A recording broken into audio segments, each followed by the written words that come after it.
বাংলাদেশ বনাম আফগানিস্তানের মধ্যে ওডিআই সিরিজ হতে যাচ্ছে আর মাত্র কিছুক্ষণের অপেক্ষা।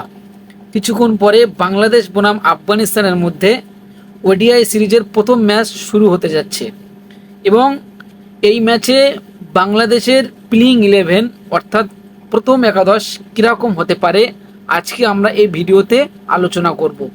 চলুন ভিডিওটি শুরু করা যাক। শুরু করার আগে একটি অনুরোধ, আপনারা যদি আমার চ্যানেলে নতুন হয়ে থাকেন তাহলে অবশ্যই চ্যানেলকে সাবস্ক্রাইব করবেন এবং ভিডিওটি ভালো লাগলে লাইক কমেন্ট শেয়ার করবেন। চলুন ভিডিওটি শুরু করি।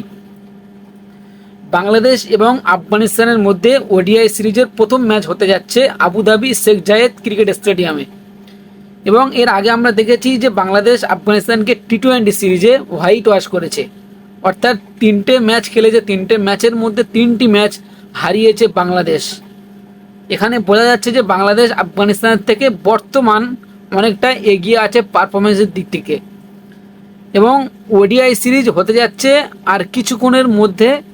বাংলাদেশের প্লেইং 11 কীরকম হতে পারে বাংলাদেশের জন্য এই সিরিজটা, এই ওডিআই সিরিজটা কিন্তু অনেক গুরুত্বপূর্ণ।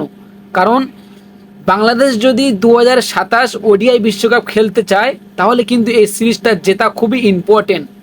এই সিরিজটা জিততেই হবে বাংলাদেশের, তাহলে কিন্তু বাংলাদেশ কোয়ালিফাই করতে পারবে 2027 ওডিআই বিশ্বকাপে।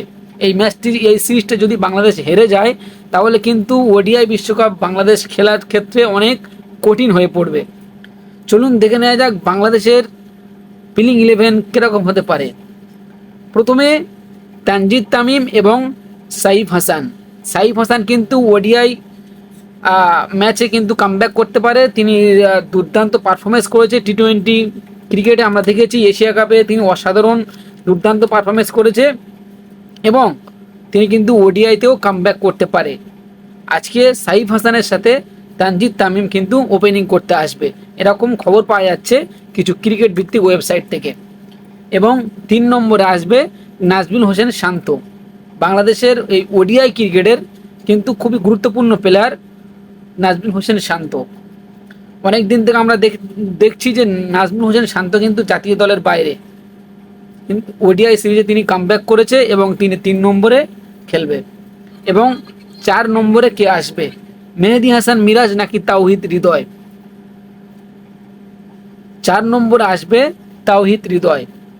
তাওহিদ হৃদয় বর্তমান সময়ে খুব একটা ফর্মে নেই বা খুব একটা রান করতে পারছে না, তবে টিম ম্যানেজমেন্ট তার উপর ভরসা রেখেছে। দেখা যাক তিনি আফগানিস্তানের বিরুদ্ধে প্রথম ওডিআই সিরিজে কতটা রান করতে পারে এবং তিনি খেলছেন 4 নম্বরে। 5 নম্বরে খেলবে ক্যাপ্টেন মেহেদী হাসান মিরাজ। মেহেদী হাসান মিরাজের ওপর কিন্তু অনেক ভরসা থাকবে, তার কারণ তিনি মিডল অর্ডারে ব্যাটিং করবে এবং বাংলাদেশের মিডল অর্ডার সবসময় দুর্বল, টি-20 হোক, টেস্ট হোক এবং ওডিআই হোক। এবং 5 নম্বরে কিন্তু মেহেদী হাসান মিরাজ খেলবে এবং 6 নম্বরে খেলবে নুরুল হাসান সুহান। আমরা দেখেছি তিনি আফগানিস্তানের বিরুদ্ধে যে 3টি টি-20 সিরিজ খেললো, এই সিরিজে কিন্তু অসাধারণ ফিনিশ করেছে, দুর্দান্ত। তিনি ম্যাচ জেতা ইনিংস খেলেছে, ও অসাধারণ ইনিংস খেলেছে। এবং 7 নম্বরে খেলবে জাকির আলী অনিক।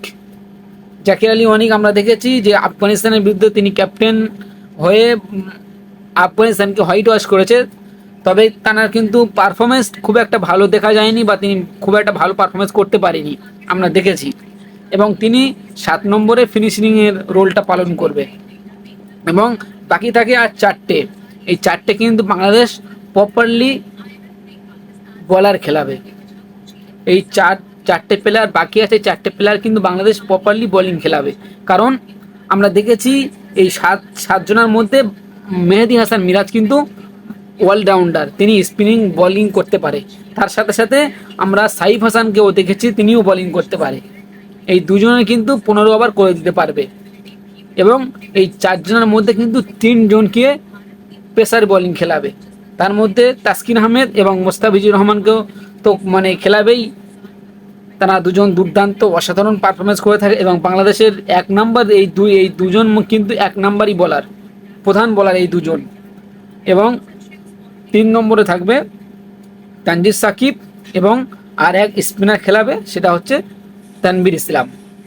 রিশাদ হোসেনকে টি-20 দিক থেকে কিন্তু তাকে একটু এগিয়ে রাখা যাবে, কিন্তু তানভীর ইসলাম ওডিআই থেকে অনেক দুর্দান্ত পারফরমেন্স করে থাকে। কারণ রিশাদ হোসেন টি-20তে 4 ওভার মাত্র বল করে এবং 4 ওভারে কিন্তু রিশাদ হোসেন অনেকটাই মার খেয়ে যায়, আমরা দেখেছি।